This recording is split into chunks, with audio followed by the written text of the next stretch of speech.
buenas noches, estimados cofrades y telespectadores de PTV Málaga.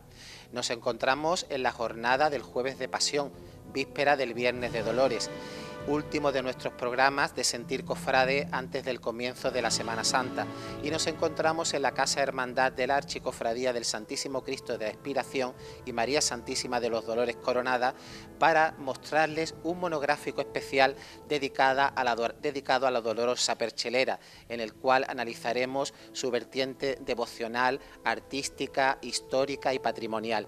Y para ello contamos con nuestro historiador de cabecera, Antonio Rafael Jiménez Paradas. Muy buenas noches, Antonio. Muy buenas noches, Alejandro. Feliz Jueves de Pasión, ya feliz Cuaresma esta que se nos acaba. Hemos querido este programa dedicarlo a la Virgen de los Dolores como epicentro de la Semana Santa y como antesala también. Y tenemos que comenzar diciendo gracias a la Cofradía de la Expiración, que nos ha abierto sus instalaciones, nos ha enseñado todo el patrimonio, nos ha dejado documentarnos para estar en el día de hoy de aquí. Antonio, ¿cuál sería el contexto histórico de esta Archicofradía del Santísimo Cristo de la Expiración? Lo primero que tenemos que tener en cuenta, Alejandro, es la ubicación. Estamos en un barrio, en el Perchel, que estaba al otro lado del río, en cierta manera un arrabal que quedó fuera de las murallas, aunque uno de los barrios históricos importantes. Vino configurado y condicionado por una serie de casuísticas. La primera, ese río que separaba la ciudad, que partía la ciudad en dos, es decir, por un lado teníamos el Perchel y la Trinidad y por otro lado teníamos todo lo que estaba dentro de las murallas históricas. En este contexto, posteriormente llegará esa gran avenida de Andalucía que seguirá vertebrando la ciudad totalmente. Para ubicarnos donde estamos en el contexto en el que nos encontramos, tenemos que entender que este barrio estaba lleno de vida. Ahora es una estación de metro que lleva el nombre del barrio y lo que queda de todo el barrio, pero que esta parroquia, o durante un tiempo parroquia también, actualmente lo es, la iglesia de San Pedro era el eje vertebrador de un barrio que en cierta manera terminaba su epicentro en las plazas del Carmen y en la plaza de San Pedro. Claro, de todo esto tenemos que decir que la imagen que tenemos actualmente es totalmente distorsionada. De esa iglesia llena de casas adosadas por todos lados, de callejuelas, de repente nos encontramos un mastodonte, y que será con la nueva Casa de Hermandad plantado prácticamente en la visión inicial de Málaga junto al Corte Inglés. Esa idea cambia, por supuesto, la manera también de consumir la Semana Santa, el discurrir de los tronos, las procesiones, etcétera. Antonio, ¿cuáles serían los hitos históricos a destacar en la historia de esta Archicofradía de la Expiración? Bueno, Alejandro, hemos partido de ese contexto un poco inicial donde está ubicada la parroquia, que condiciona en cierta manera lo que es la vida de la cofradía, y lo primero que tenemos que decir es que existe una hermandad relacionada con la Virgen de los Dolores en el siglo XVIII. Esa hermandad pervive prácticamente a lo largo de todo el siglo XIX, pero en algún momento como que se diluye exactamente la relación. Posteriormente hablaremos qué vinculación tiene la Virgen de los Dolores con todo este contexto, ¿no?, como protagonista de nuestro programa en el día de hoy. Para la cofradía, la fecha inicial fundacional es en el año 1920, y a partir de aquí va a ser una vorágine informativa, ¿no?, cual telediario van a empezar a pasar las cosas una detrás de otra. En este contexto, en 1920, en 1923, Enrique Navarro empieza su primer mandato como hermano mayor de la cofradía. En el año 1924, la marquesa viuda de Aldama toma posesión como camarera de la Virgen.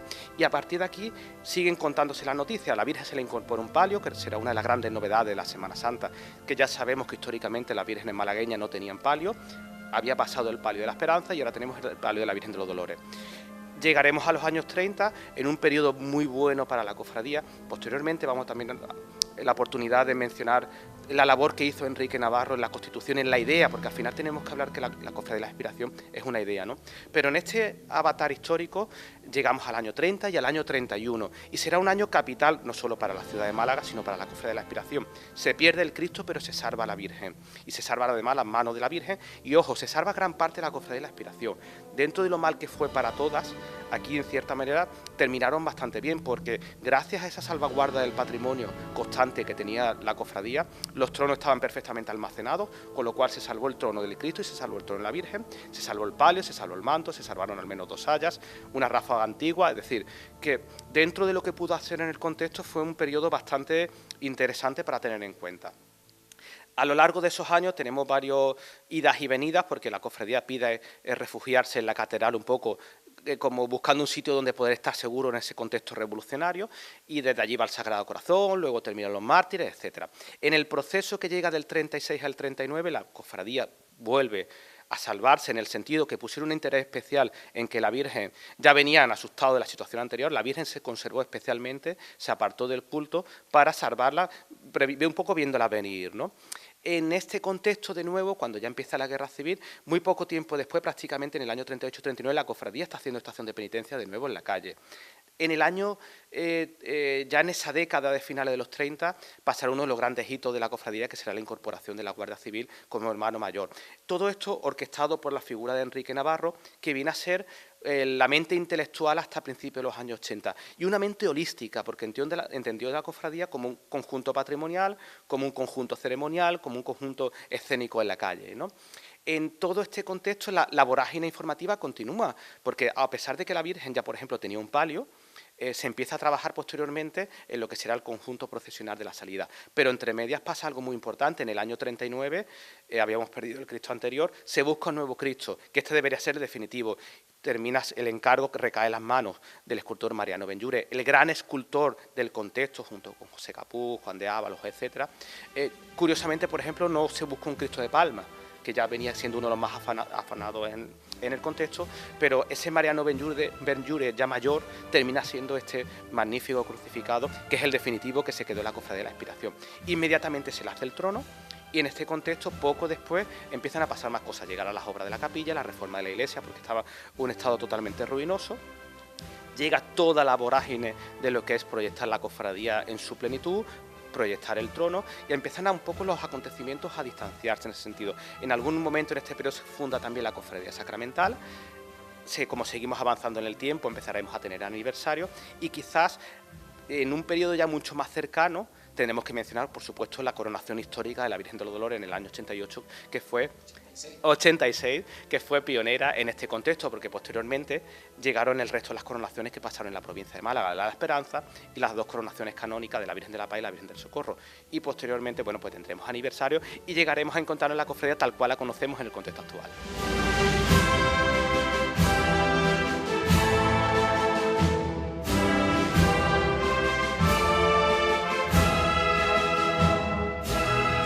Nos encontramos con Juan Carlos Estrada, teniente hermano mayor de la Archicofradía de la Expiración. Juan Carlos, ¿quiénes fueron las personas o instituciones que posibilitaron el ingente patrimonio que atesora la Archicofradía de la Expiración? Bueno, pues esta archicofradía tiene un eje vertebrador en la figura de don Enrique Navarro.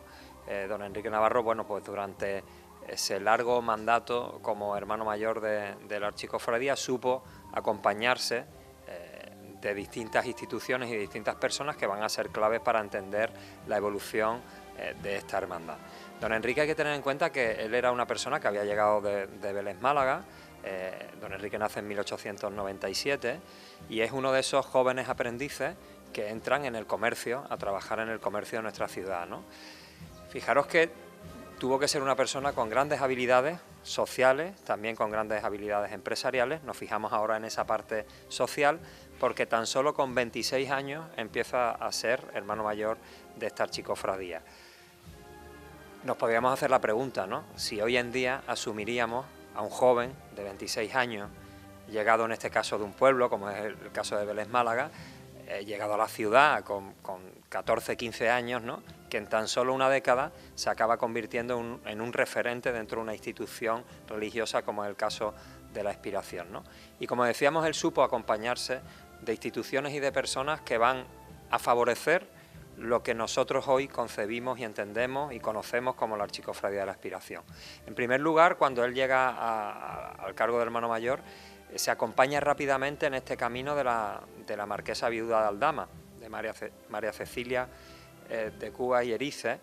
Ella era marquesa de Aldama, como decíamos. Ella se había casado con Luis de Usía y Aldama, y había conseguido ese marquesado a través de la figura de Alfonso XIII, que Alfonso XIII además va a ser determinante también en la historia de nuestra archicofradía, ya que en 1926 el rey le da a la cofradía, le otorga a la cofradía el título de real. Por lo tanto, una persona bien relacionada en la sociedad de Madrid de la época, principio del siglo XX, y una persona que está vinculada directamente con la Casa Real.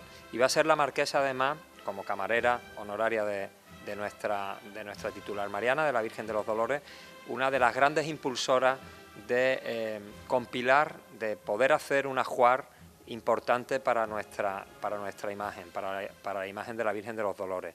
Esa relación va a durar durante décadas, precisamente hasta la muerte de la marquesa, y luego sería su nieta quien continuase ese vínculo entre la expiración y el marquesado de Aldama. Nos encontramos también, indudablemente, pasado el tiempo, en 1938, un año clave, no solamente dentro de la propia historia de España, en plena contienda civil. Don Enrique tiene la visión de que la Guardia Civil, proponerle a la Guardia Civil que acoja, que reciba el título como hermano mayor honorario de esta hermandad. Decimos siempre que detrás de las instituciones hay personas. ¿Y por qué se pudo hacer ese patronazgo por parte de la Guardia Civil? Pues justamente porque aquí, a Málaga, a nuestra provincia, Málaga tenía comandancia y tercio, al tercio viene el teniente coronel Carlos Álvarez de Pablo. Carlos Álvarez de Pablo era primo hermano de la familia de Pablos, que estaban absolutamente dentro de la cofradía. Es una de las familias clave para entender la evolución de esta cofradía. Entre otras cosas, fijaros que existían unas relaciones más allá incluso de los cofrades, porque la tienda que hemos conocido como Tejidos Navarro, la tienda de don Enrique Navarro, ese local precisamente era de la familia de Pablos, que se lo alquila a don Enrique y luego don Enrique acabaría comprándoselo, ¿no? Es decir, vínculos familiares son los que hacen posible que se entre en contacto, en este caso por parte de don Enrique Navarro, con Carlos Álvarez de Pablo, teniente coronel destinado en el tercio de Málaga, ¿no? La vinculación con la Guardia Civil se inicia en la ciudad de Málaga, es decir, se inicia, digamos, con lo más inmediato, con lo más cercano, ¿no? Y trasciende, digamos, al ámbito nacional, aceptando la Guardia Civil ese cargo en 1938, ¿no? Pero la relación con la Guardia Civil venía de antes. Nuestro primer vestigio que tenemos del vínculo con la Guardia Civil es desde 1922, donde ya la Virgen de los Dolores aparece en la procesión escoltada por guardias civiles, y sería en 1926, justo cuando recibimos el título de real por parte de Alfonso XIII, del rey Alfonso XIII, gestionado por la marquesa de Aldama, aparece también desfilando junto a la cofradía, en la noche del miércoles santo, aparecen distintas unidades de la Guardia Civil, ¿no? Por lo tanto, esto tenía que venir, tenía su raíz, pero son las personas, una vez más, las que facilitan ese vínculo de unión, digamos, entre la expiración y la Guardia Civil. Nombres propios, el de Carlos Álvarez de Pablo también, que hay que reivindicar y sumar a la historia de nuestra cofradía. Don Enrique, indudablemente, y además esto se recoge en la biografía que recientemente hemos publicado, escrita por Andrés Camino, uno de nuestros historiadores de cabecera, junto a Pilar Díaz Ocejo. Bueno, pues fíjate algo tan interesante y tan importante, ¿no? La personalidad de don Enrique, ¿no? Y se habla además de una persona que tiende puentes. Los mayores de la cofradía, los que hemos tenido la oportunidad de conocer nuestra generación, siempre nos hablan de una persona dialogante, de una persona que lima asperezas, de una persona que, como decíamos, tiende puentes entre distintas voluntades. Así era don Enrique Navarro, ¿no?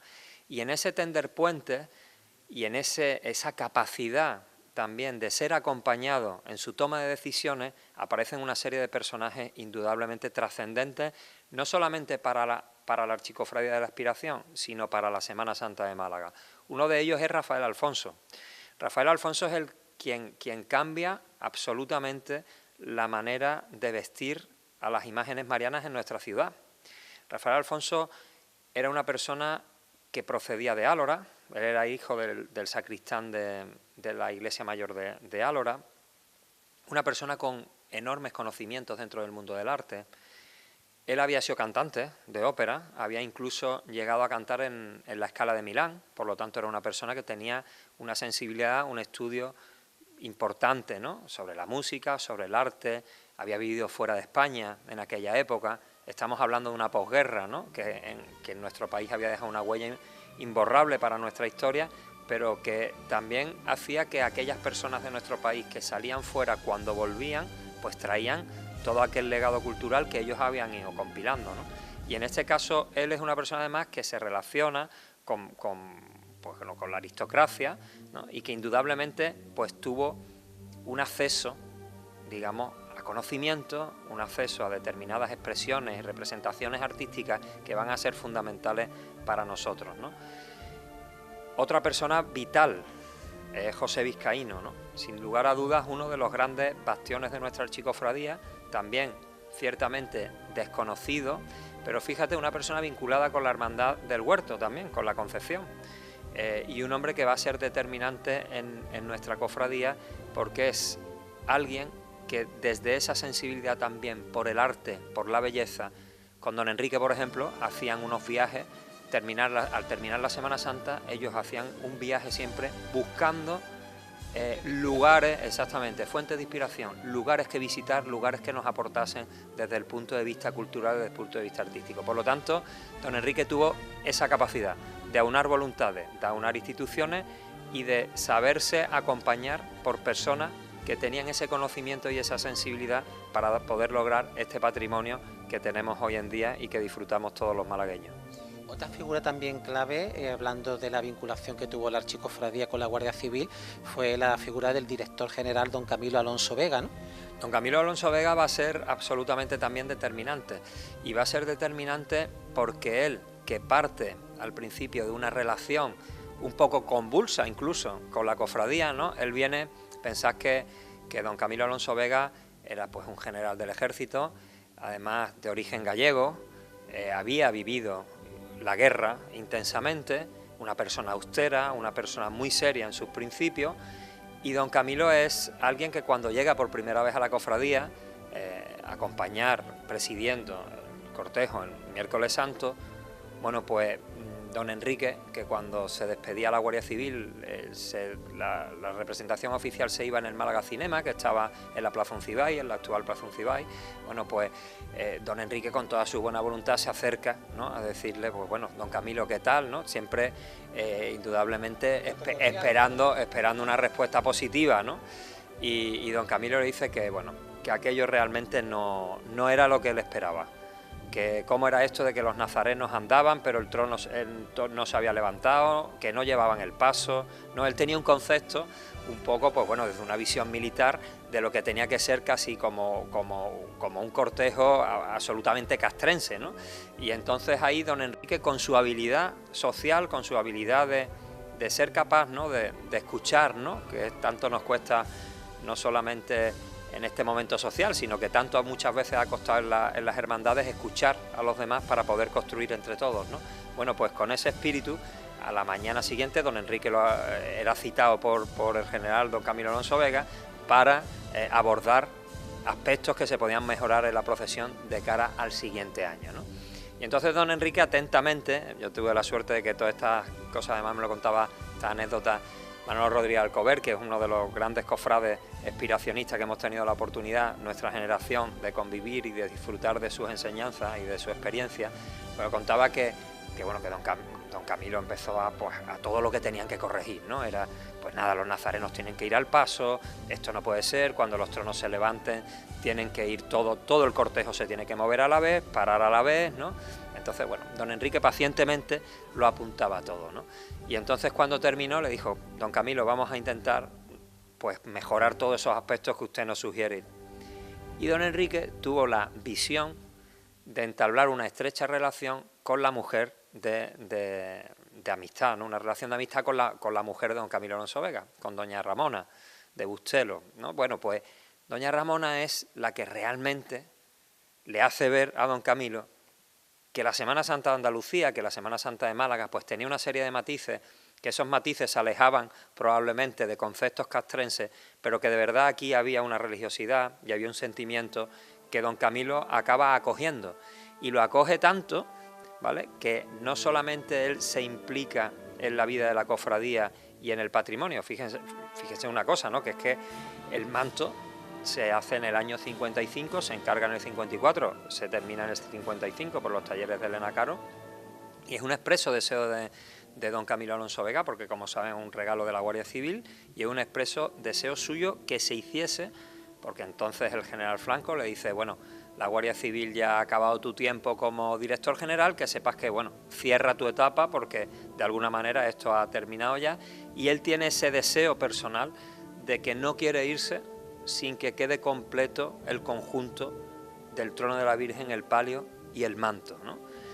Fue una persona vital, porque gracias a él se consiguió esa simbiosis con la Guardia Civil esas aportaciones en nuestro patrimonio, pero no tanto a veces en lo material, sino en las gestiones que gracias a don Camilo se pudieron hacer, por ejemplo, pues conseguir la plata para el trono de la Virgen, como fue parte del trabajo que se hizo también por los talleres de Félix Granda con el trono del Cristo, ¿no?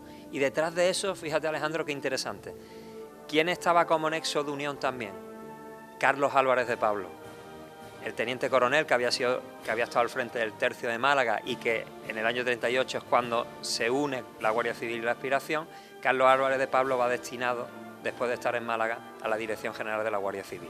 Por lo tanto, es un gran embajador de la cofradía, es una persona que va a ser bisagra, ¿no?, que va a ser clave para que la Guardia Civil sienta también ese vínculo, ¿no? Fíjate qué bonito cómo al final lo que tenemos que estar tremendamente agradecidos a todas esas personas, muchas de ellas anónimas. Gracias a vosotros hoy estamos sacando a la luz esos nombres de esos grandes expiracionistas que lograron que esta cofradía pues es lo que nosotros conocemos hoy en día como la Cofradía de la Aspiración.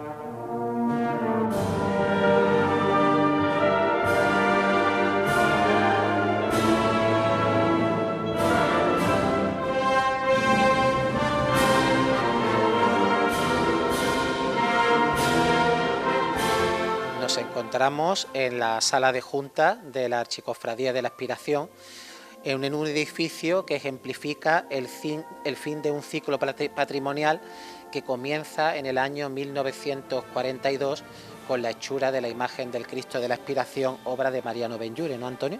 Claro, para entender la magnitud de la Cofradía de la Aspiración en la calle y de puertas para adentro, tenemos que hacer una especie de pequeño cronograma que nos va a permitir tomar conciencia como en esos prácticamente 20 años todo va pasando y la cofradía se queda totalmente hecha. Como has dicho, a principios de los 40, en torno al año 40, ya llega el Cristo, es decir, es el primer hito patrimonial. Ya habíamos tenido otros de los años 20 que se conservaban, como os comentaba anteriormente, pero quizás el primer hito de esta nueva piedra será la llegada del Cristo en torno al año 40. Posteriormente, en el año 43 ya tenemos el trono terminado del Cristo, con lo cual empiezan a pasar las cosas importantes. En el 45 se termina la iglesia, es decir, la reforma que venían del problema de los años del año 31. En el 46 se inauguran las capillas de la cofradía y a partir de ese momento viene otro periodo que de 10 años que es bastante importante, que es el periodo del trono de la Virgen. Desde el 46 al 56 prácticamente ya tenemos todo el conjunto procesional del trono de la Virgen terminado. Después de esa fecha llegarán algunas cosas sueltas, como piezas, por ejemplo, llegará la corona en las capillas, llegará la cruz de guía, pero prácticamente ya está todo hecho. Y después nos interesa que en el año 68 se inaugura la Casa Hermandad, el museo.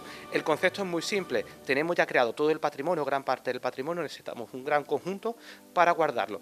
Tenemos que decir que esta Casa Hermandad fue pionera, pero claro, fue pionera no solo porque fue la primera, que eso sería un dato muy simple, fue la primera por el concepto, Alejandro, porque lo que se pretendió es crear un gran contenedor para un gran museo. Y eso es difícil de encontrar en otro contexto dentro de la realidad cofrade.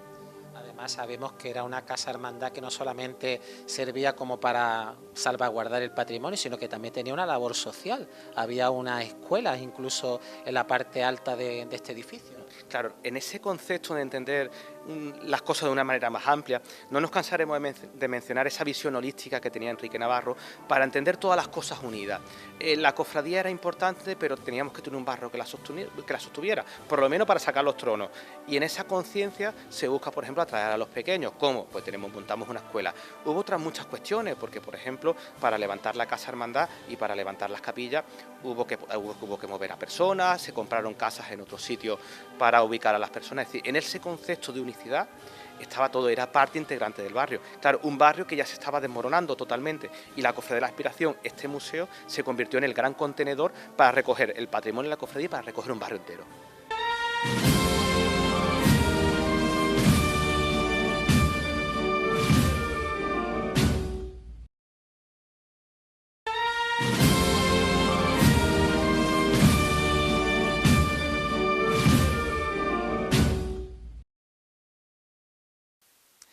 En este salón de actos de la Archicofradía de la Aspiración podemos contemplar unos murales fotográficos que ejemplifican bien a las claras un concepto muy particular de cofradía en la calle por parte de esta corporación perchelera.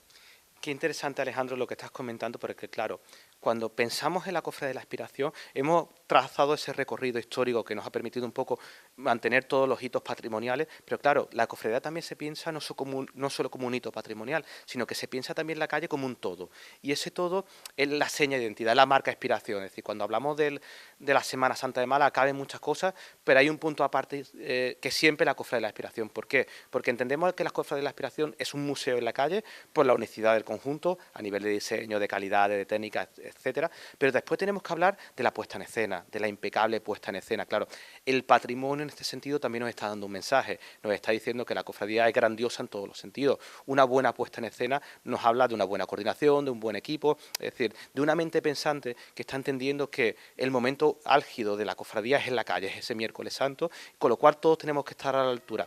Esa imagen es difícil de encontrar en otros contextos, por supuesto que existen patrimonios muy buenos, pero vender esa imagen adornada no solo con el patrimonio, sino con la puesta en escena de la Guardia Civil, los uniformes de los hombres de trono, nos permite establecer un conjunto mental unitario, es decir, y esta idea tiene que prevalecer por encima de todas, porque lo mismo que vemos dentro del museo se extrapola en la calle, en el orden, en la manera de gestionar la cofradía, ya está perfectamente configurado desde los años 40, esa será la seña de identidad, sin lugar a dudas, de la cofradía hasta la actualidad.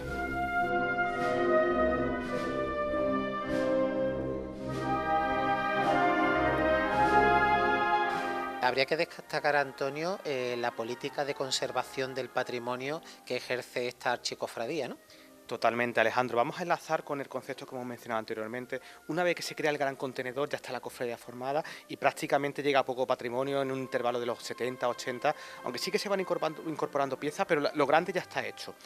Hay que destacar sobre todo la importante labor, la conciencia, no solo identitaria, no solo de imagen de marca, sino la conciencia patrimonial, que también es de agradecer, ¿no? Porque no solo se buscó lo mejor hecho por los mejores, que esa idea era importante porque lo que es técnicamente bueno probablemente va a tener una mucha mejor calidad, en ese sentido a nivel de supervivencia. La historia del arte nos dice que las piezas que están bien ejecutadas, al final hay que restaurarlas y no hay que cambiarlas.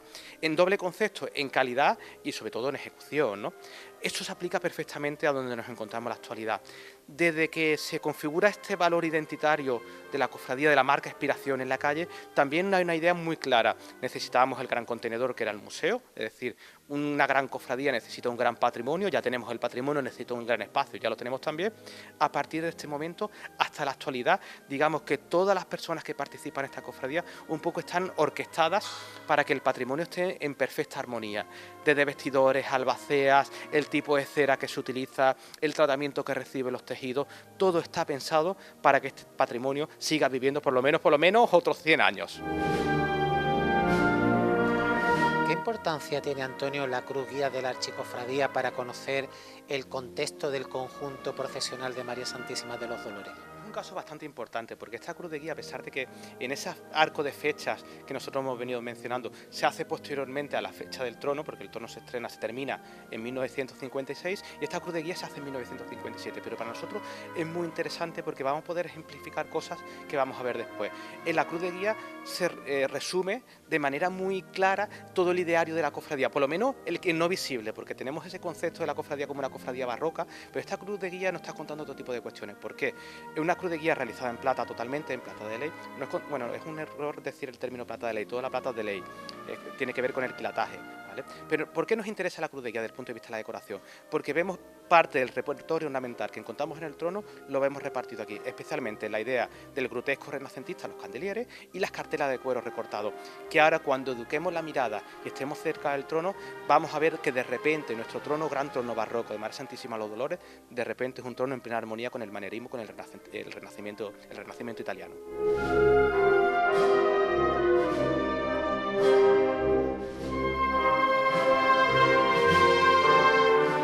Partimos del trono de Pío Mollar, que viene de antes de la Guerra Civil, ¿no? Y comienza a conformarse la idea de esta magna obra que nos preside, que es el trono de María Santísima de los Dolores coronada. Efectivamente, Alejandro, la Cofradía de la Expiración tiene muchísimas particularidades, pero una de ellas fue que tenía un patrimonio realmente que podría haber mantenido en el espacio y en el tiempo, en vez de hacer esta vorágine que nosotros lo hemos contado como algo informativo que fueron desarrollándose los proyectos, pero efectivamente teníamos ese trono de 1925 que sobrevive a los años, a las duras crisis del año 31 y pervive en el tiempo, pero posteriormente se empieza a gestionar lo que será ya, una vez que tenemos el trono del Cristo, tenemos las capillas, tenemos la iglesia restaurada, lo que será el gran conjunto procesional de María Santísima de los Dolores, ¿no? Claro, para entender esta magna obra nosotros tenemos que ubicar un poco todo lo que estaba pasando. La entendemos de manera uniforme y ciertamente lo es, porque lo vamos a comentar a continuación cuando hablemos del diseño, pero claro, tenemos hasta 3 diseños diferentes en el sentido de manos trabajando, ¿no? Tenemos por un lado las manos del palio, es decir, la obra de Carlos Wenceslao, que será la persona que diseña el conjunto del palio. Después tenemos el manto, será Manuel Esperanza Elena Caro quien diseña el conjunto, pero el cajillo trabaja la figura de Luis Ramos Rosas, es decir, que luego será Seco de Velasco quien le dé vida. Entre los 3 consiguieron, y las aportaciones todas las que hace Seco de Velasco, darnos un conjunto uniforme partiendo de las particularidades de cada uno de ellos, y es una de las grandes grandezas, porque en la unidad del conjunto fueron capaces de mezclar la esencia barroca de lo que estamos viendo, pero también tenemos que ver cómo la Cruz de Guía ya nos ha anunciado que aquí hay algo mucho más que contar, que habitualmente la mirada oculta la tenemos poco educada. Y queremos mencionar un detalle importante. Aunque el diseño es prácticamente idéntico a lo que se configuró, tenemos a nuestra espalda el diseño del palio y podemos ver un detalle bastante curioso, como inicialmente se proyecta la gloria del palio, la Inmaculada, y que posteriormente, y podremos grabar, en nuestras cámaras nos van a grabar de dentro del palio, ver la Asunción. ¿Por qué? Porque justamente en esa fecha, cuando se está gestando el palio, se aprueba el dogma de la Asunción de María, con lo cual hay un guiño de la cofradía en ese sentido, hay una pequeña actualización del diseño.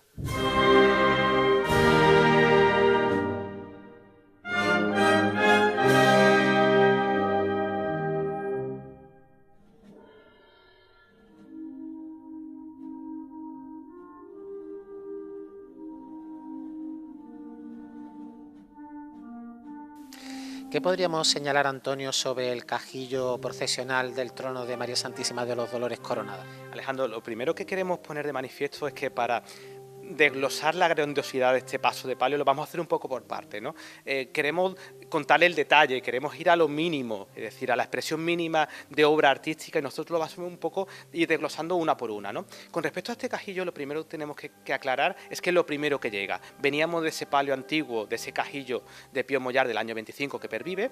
A partir del año 46 se toma ya la decisión firme, es decir, recordemos que ya tenemos la iglesia, tenemos las capillas, pues justo en ese momento es cuando le toca al trono María Santísima de los Dolores, teniendo ya un trono, es decir, que ya venía ya un trono completo, pero con esa idea de grandeza de escena que estábamos comentando anteriormente, surge que María Santísima de los Dolores, el Cristo tiene un trono nuevo, ella tiene que tener una gran obra de arte.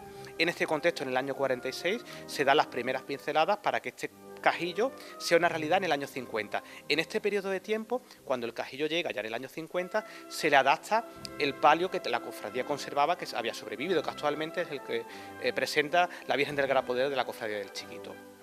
De este cajillo tenemos que mencionar varias cuestiones interesantes.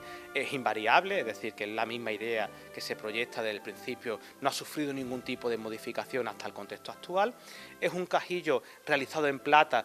La documentación de la época especifica que se invirtieron 400 kilos de plata, que la podemos localizar en las capillas de manera específica y el resto es de orfebrería, y es un cajillo que cuenta muchísimas cosas. Es un delirio a nivel arquitectónico, es un delirio a nivel de entrantes y de salida, y este cajillo, claro, ha pervivido en muy buen estado de conservación hasta la actualidad, y en los últimos años, en esta gran labor que hace la cofradía para conservar ese rico patrimonio, pues está sufriendo diversas intervenciones, que el objetivo es dar mayor unicidad desde el punto de vista no más que de la limpieza, porque está impecable, ¿no? Es Ramón León la persona que está encargada de que este cajillo cobre vida, y Francisco Naranjo quien está dándole esa puesta en valor al programa escultórico, que ojo, estas esculturas están realizadas en plata y es plata policromada.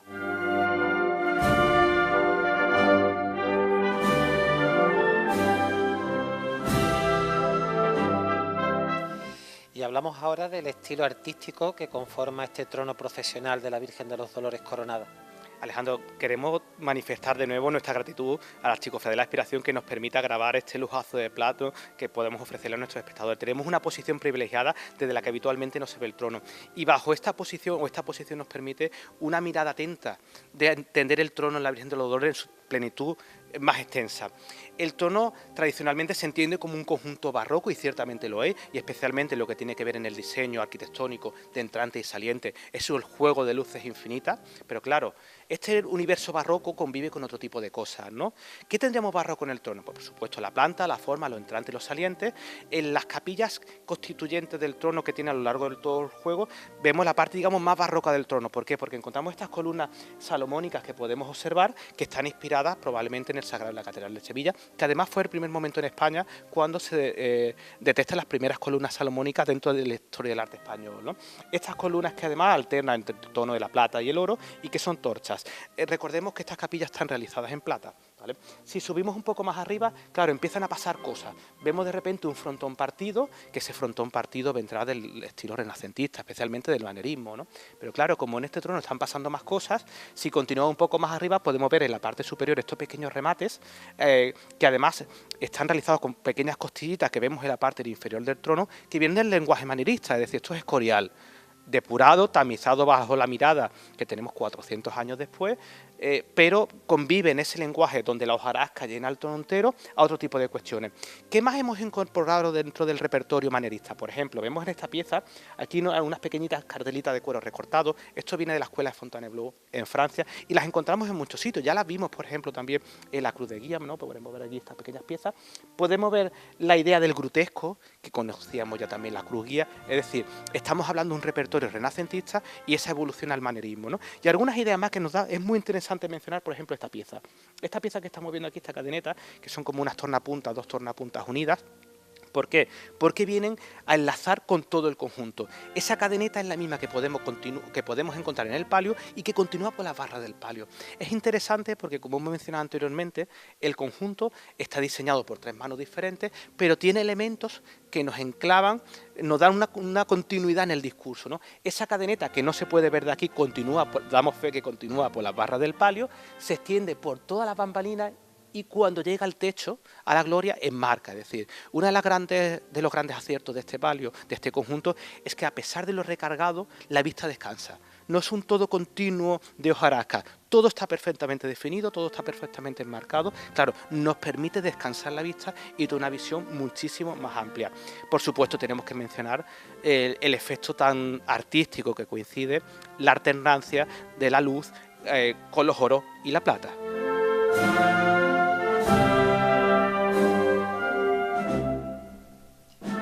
Analizamos ahora el conjunto del bordado del palio de María Santísima de los Dolores.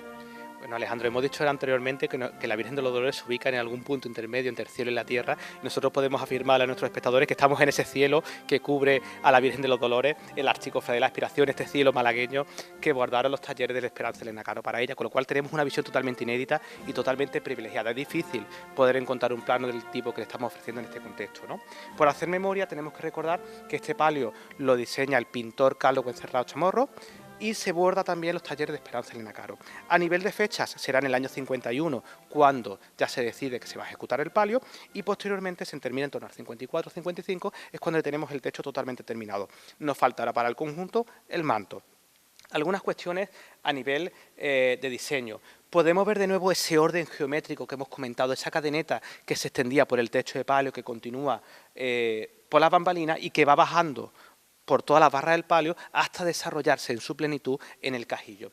Es interesante un poco mencionar también lo que estamos viendo, ¿no? El palio alterna el hilo bordado con ciertos toques de color que prácticamente pasan totalmente desapercibidos al espectador desde la parte baja, pero con la visión actual que tenemos en este momento podemos ver la impresionante riqueza cromática que ofrece el conjunto en su plenitud. A nivel un poco la simbología que reproduce el palio, se ha buscado un poco conectar con la imagen, y es propio del contexto también, la mayoría de las cofradías, un poco con lo que son las insignias vinculadas con los escudos. Por eso tenemos, por ejemplo, el escudo de la monarquía, tenemos el escudo de la ciudad de Málaga, el propio de la cofradía, y justo el que tenemos delante de nosotros, que es el escudo de la Guardia Civil. El palio, enlazando también con la cuestión de la conservación, tenemos que decirle que está impecable. Es decir, es una pieza por la que la cofradía ha peleado muchísimo, ha invertido esfuerzo y tiempo y cantidades económicas, por ejemplo, en la cera, para que disponga de la mejor, para que no afecte el palio, y gracias a ello podemos ver un bordado prácticamente impecable desde el momento en el que fue concebido.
Este soberbio conjunto de bordados se remata pues con la obra del soberbio manto de la Virgen que se estrena en el año 1955, ¿no? Bueno, tenemos que partir de esa idea que mencionábamos, que intervienen varias manos en la realización del conjunto. Hemos mencionado por un lado todo lo que concierne al cajillo, hemos mencionado el palio que lo realiza el pintor, y lo último que quedaba, que prácticamente decimos lo último, pero está trabajando todo de manera coordinada, era este grandioso manto que fue uno de los mantos más importantes del contexto. Fue importante por varias razones, Alejandro. Primero, por el diseño, se diseña en el propio taller de Esperanza Elena Caro, pero este diseño y este manto se aleja totalmente de los mantos malagueños del bordado de monja. Es decir, una de las características importantes que tenemos que mencionar este manto, si comparamos prácticamente todos los mantos de los años 40, 50, 60 de Málaga, son todos bordados de monja, salvo este caso, que encontramos un manto rotundo, pleno, un manto que continúa con el juego del diseño geométrico que enmarca la hojarasca barroca, es decir, hay una continuidad entre el cajillo y el manto. A nivel del manto tenemos que hablar también de nuevo de la excepcional conservación, a pesar de ser un proyecto en este caso sí que se pasó en su momento, y la cofradía puso mucho interés en el que el EAPH, el Instituto Andaluz de Patrimonio, gobernara en cierta manera lo que fue la dirección del proyecto, que lo llevó a cabo Felicitación Gaviero. Tenemos que decir, por recordar el dato, que la Virgen en este contexto ya tenía dos mantos anteriores, uno de los años 20 y uno de principios de los años 40, pero claro, habíamos proyectado el conjunto de palio, habíamos proyectado el cajillo, no funcionaba en la plena totalidad. Y tenemos que mencionar también que prácticamente el manto fue sufragado gracias a la Guardia Civil en diversas casuísticas, que además fueron los promotores, en este caso por el director de la Guardia Civil, fue el promotor de que este manto tenía que ser en la calle. Se quedaba cojo el diseño, no podíamos tener el juego de palio, cajillo, todo lo demás que estaba pasando en la cofradía, y ciertamente teníamos el manto anterior, pero nos fallaba el conjunto. Cuando este manto se completa, de repente tenemos ya la visión unitaria y se integra la idea del concepto de los diferentes artífices que participaron en el conjunto. Se sabe incluso el precio que costó el hacer este manto y que se llegó incluso a pedir un permiso para que se pudiese trabajar en domingo, ¿no? Efectivamente, el precio fue en torno a 510.000 pesetas de la época, que no fue cualquier cosa. Es decir, 510.000 pesetas hace 20 años era ya muchísimo, imagínense hace 80 años, sí, más o menos la época, ¿no? Fue un precio importante para la época, pero claro, es que estamos hablando de una calidad excepcional. Hay pocas piezas en tamaño. Piensen en el tamaño de un manto sevillano y piensen la cantidad de metros de tela que hay aquí, la cantidad de metros de bordado, con lo cual en proporción está totalmente acorde. Trabajaron en torno a 32 personas en la ejecución del manto, que no fue poco, porque claro, había un interés manifiesto por cuestiones relacionadas con la pervivencia en el cargo de que este manto saliese adelante. Digamos que en un periodo corto, relativamente corto, se puso en valor el diseño, se aprobó, se buscó el dinero y empezaron a moverse las diferentes manos para que este manto fuese una realidad, a completarlo tal cual lo podemos ver, es decir, vemos una obra de arte integral. Por supuesto, sin él no se entiende el diseño completo del palio de María Santísima de los Dolores.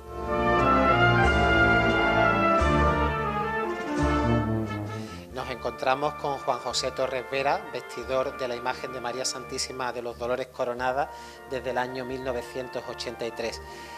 Juan, buenas noches. Buenas noches, Alejandro. Nos encontramos en la Sala del Tesoro de la Archicofradía de la Expiración, donde se guarda todo el ajuar textil y las preseas de la Santísima Virgen, ¿no? Así es. Nos encontramos, como nosotros decimos aquí en la cofradía, en la Sala del Tesoro, y bueno, pues tenemos todas las sayas, tocas, coronas que se le utiliza a la Virgen a lo largo de todo el año. Aquí en el centro nos preside la corona de salida, que fue un regalo de Enrique Navarro, su hermano mayor perpetuo, en el 1960, que es la llamada corona de las capillas.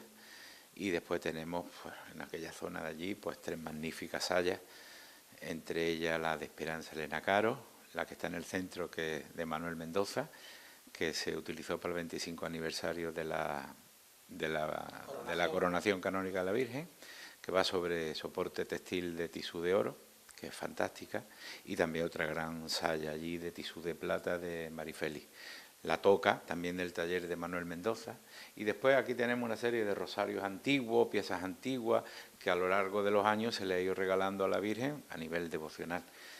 Tenemos ahí como detalle las manos unidas de la Virgen, las primitivas del 18, los 2 juegos de potencia de Seco Velasco del Cristo, recuerdos de Enrique Navarro, como es ese trístico de homenaje a nivel de la agrupación que se le hizo y demás, la corona de coronación de la Virgen, colección de distintos generales que le han regalado mantos y sables como insignia castrense a la Virgen, fajines, entre ellos uno que tenemos incluso de Alfonso XIII, y luego pues las sayas normales. Estas son las más antiguas. Las más antiguas, bordadas en soporte negro, que esta saya pertenece a un terno regalo de don Enrique Navarro de los años 20, bordado por las adoratrices.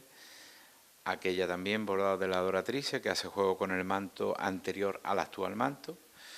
Y aquí esta, que es de un antiguo Sport Senatus, que se recuperó en los años 80 por Jesús Ruiz Cebrero, hizo el pasado. Y por supuesto la toca antigua de Caro, que fue un regalo de la cantante de ópera María de los Ángeles Morales. Me imagino que un tesoro que, aparte de ser conservado y salvaguardado, se sigue aumentando, ¿no? Sí, se sigue aumentando.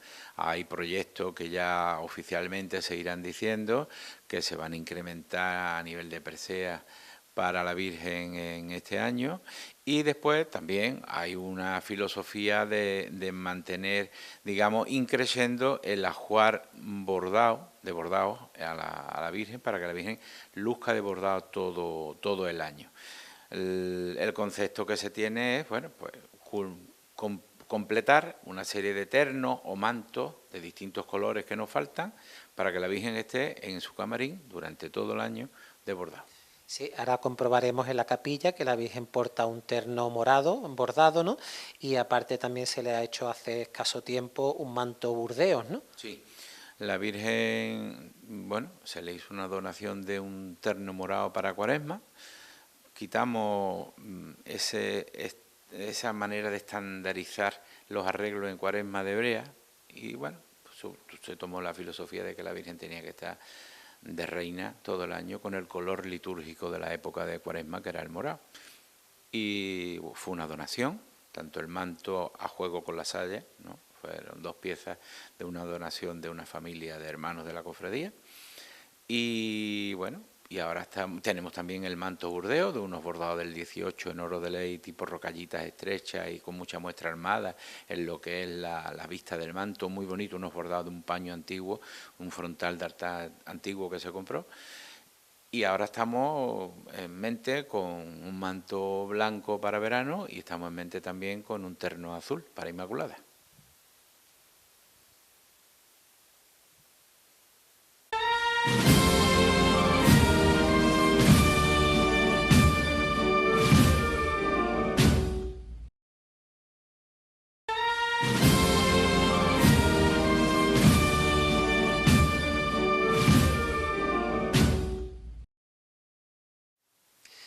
Y culminamos este programa monográfico especial en el espacio de la capilla donde recibe culto la imagen de María Santísima de los Dolores Coronada, ¿Qué podríamos decir sobre este espacio y sobre la propia imagen de la Dolorosa? Bueno, lo primero que tenemos que aclarar, Alejandro, que todo este recorrido que hemos hecho en el día de hoy tenía la guinda en este punto, es decir, hemos hablado de un patrimonio, hemos hablado de una casa hermandad, hemos hablado de la llegada del Cristo, hemos hablado de una cadena de acontecimientos que nos llevan precisamente a ella, porque todo al final termina con ella, es el paso intermedio entre el Cristo y la casa hermandad.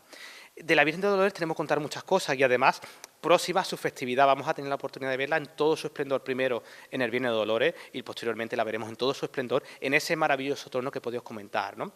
Si la ubicamos a ella un poco primero desde el punto de vista de los datos que sabemos de la autoría, posible autoría, desde hace algún tiempo para acá diversos investigadores en la Universidad de Málaga, como el profesor Sánchez López y Sergio Ramírez, vienen poniendo de manifiesto muy intensamente que la Virgen está relacionada con la familia de los Asencio de la Cerda. Específicamente en el estudio, de hecho, hace poco publicaron un libro monográfico específico con la figura de Vicente Asencio de la Cerda, hermano de Antonio e hijo de Pedro. ¿Por qué esto es importante? Porque el hermano de Vicente, se va a Ubrique y abre taller allí, y después tenemos toda la labor del padre. Por ejemplo, la Virgen de los Dolores del Puente se relaciona con la labor del padre. ¿Por qué viene toda esta idea? Porque sabemos que Vicente tiene una obra documentada en Setenir de la Bodega, y en función de las imágenes antiguas de esa Virgen Dolorosa de la localidad de Setenir de la Bodega, se ha hecho todo un estudio comparativo y analítico con respecto a la Virgen de los Dolores Coronada. En cualquier caso, sí que parece evidente que está relacionada con la familia de los Asencio de la Cerda. Parece ser que de manera específica con Vicente, pero en cualquier caso con ellos, ¿no? Eso será la primera cuestión que tenemos que tener en cuenta, ¿no? La siguiente cuestión que tenemos que tener en cuenta es un poco ubicarla en el contexto. Sabemos por la documentación que maneja la cofradía y diversas publicaciones que parece ser que a finales del siglo XIX se le solicita a la Catedral de Málaga un busto de Dolorosa que había en la sacristía para que después de diversos avatares termine en lo que es la parroquia de San Pedro, ¿no? Con lo cual tenemos ya una imagen que prácticamente desde finales del siglo XIX hasta el año 1920, que es cuando se funda la cofradía, ya nos empieza a contar una historia invariable. Ella siempre ha estado aquí desde que tenemos memoria, en el sentido del Cristo ha ido cambiando, pero ella siempre ha sido madre de la aspiración en cualquiera de sus versiones, ¿no?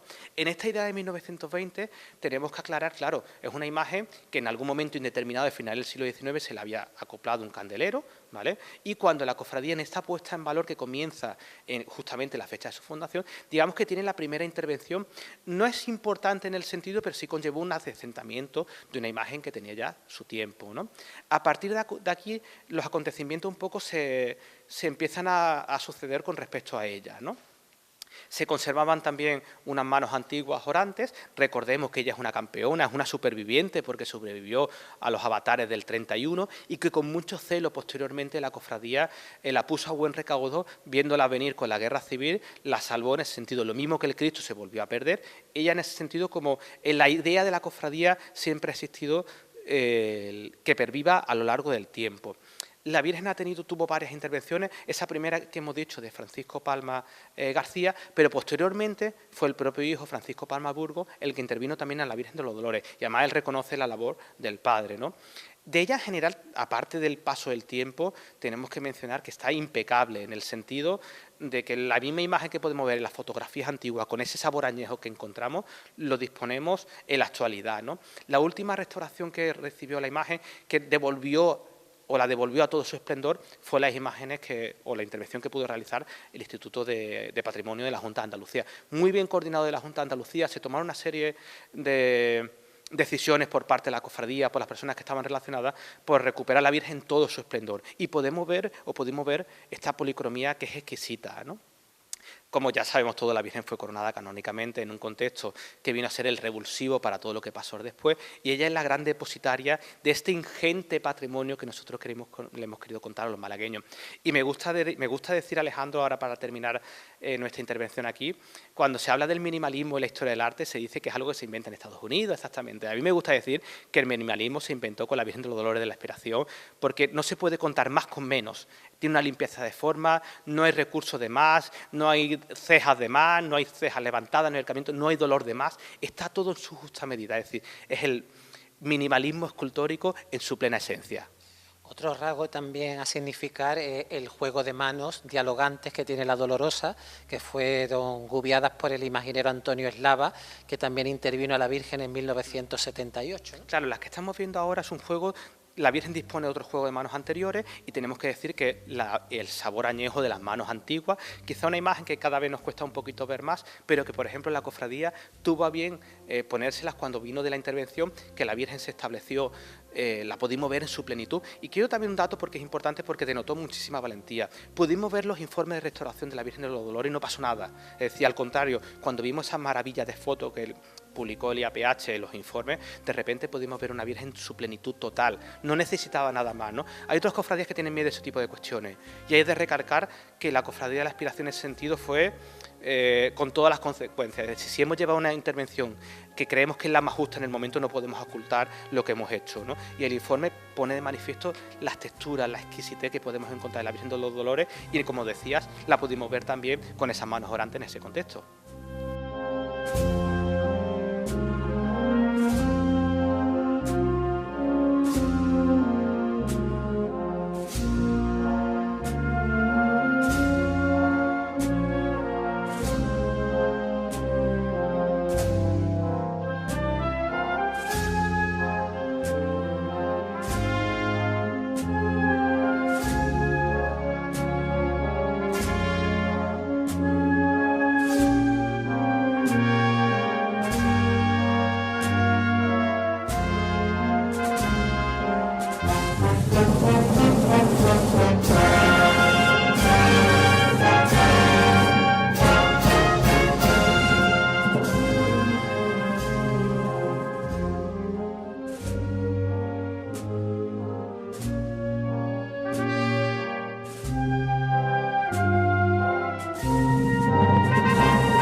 Juan, me imagino que será un inmenso honor para ti ser la persona que con tus manos presente a los fieles a María Santísima de los Dolores.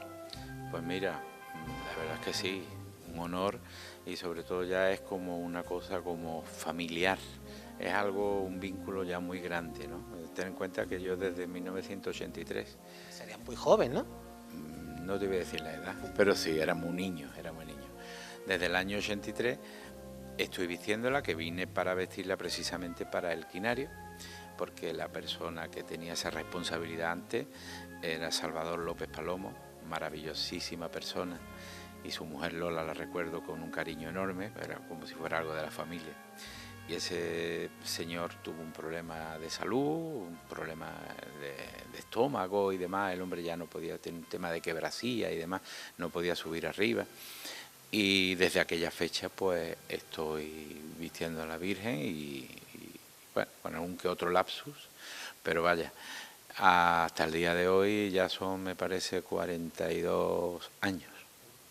Y Juan, ¿cuál es el estilo de la Virgen de los Dolores a la hora de vestirla? Pues mira, el estilo de la Virgen de los Dolores, aunque durante el año se pueda respirar un poquito y salir un poco de lo que es el canon a lo mejor clásico, en algún que otro cambio de capilla, el estilo de la Virgen de los Dolores son tablas, bullones, cabeza cuadrada.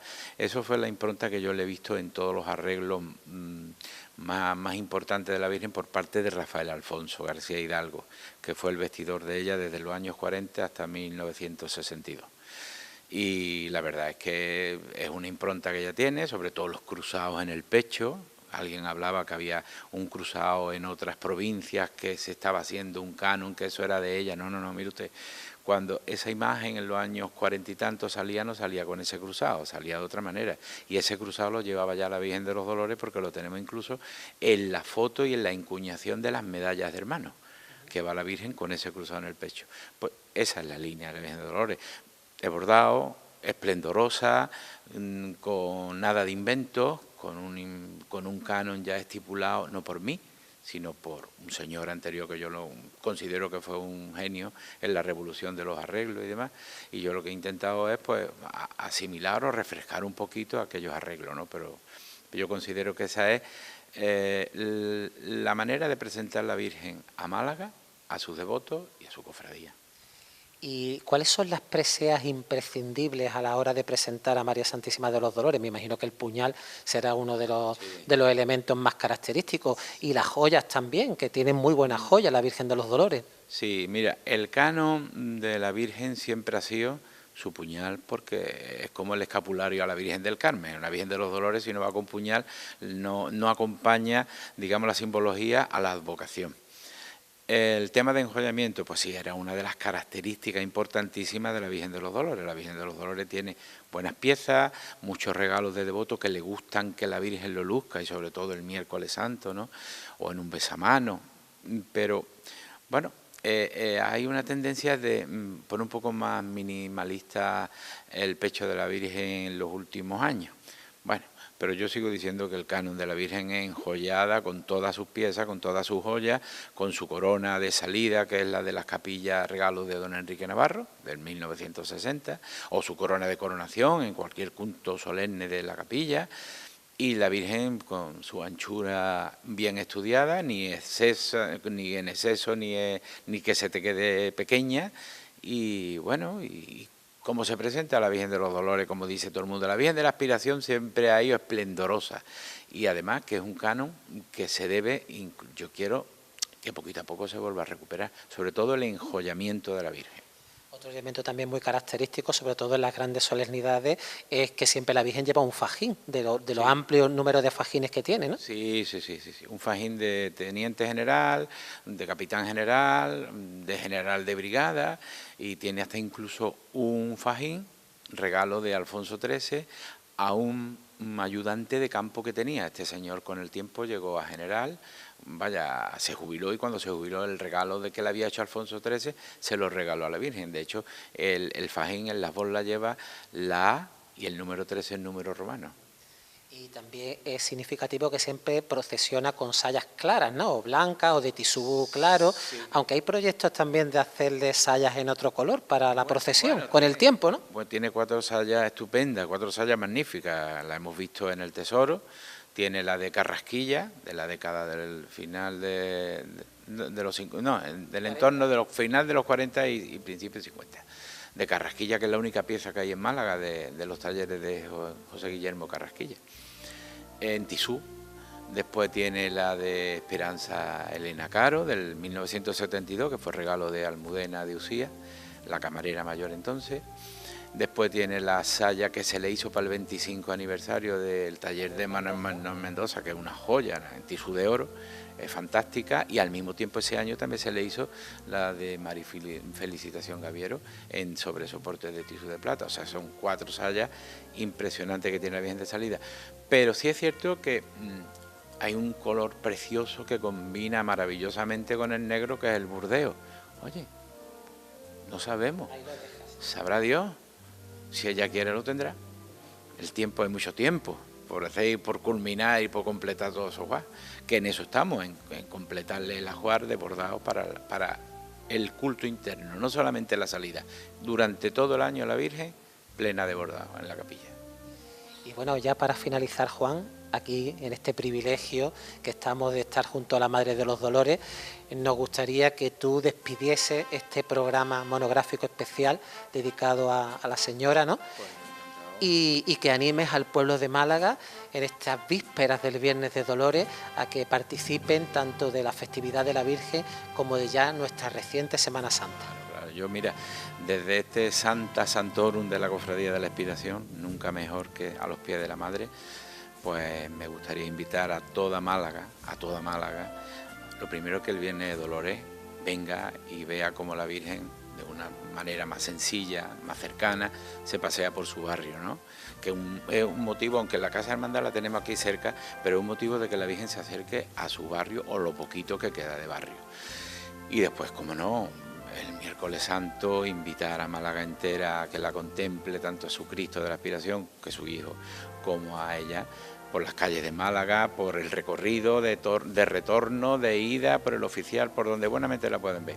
Y sobre todo que el pueblo malagueño viva con mucha fe estos días santos, y que sean benevolentes en las colas y en las bullas, que no se vayan a poner nerviosos, y sobre todo que, bueno, que Málaga disfrute con su fe de la Semana Santa. Esa Málaga, como diría el poeta, esa Málaga la bella que hasta las estrellas se asoman al paso de sus procesiones, donde brilla el oro del sol que la besa y toda la plata de sus boquerones entre filigranas de lujo y riqueza, ¿no?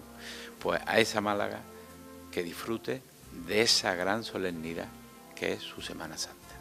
Pues esos buenos deseos los ponemos a las plantas de María Santísima de los Dolores y queremos agradecer a la Archicofradía estas facilidades que nos ha dado para poder mostrar a Málaga el orgullo que es poseer a la imagen de la Virgen de los Dolores y a su rico patrimonio. Muchas gracias. Nada, muchas gracias a ustedes y aquí está vuestra casa.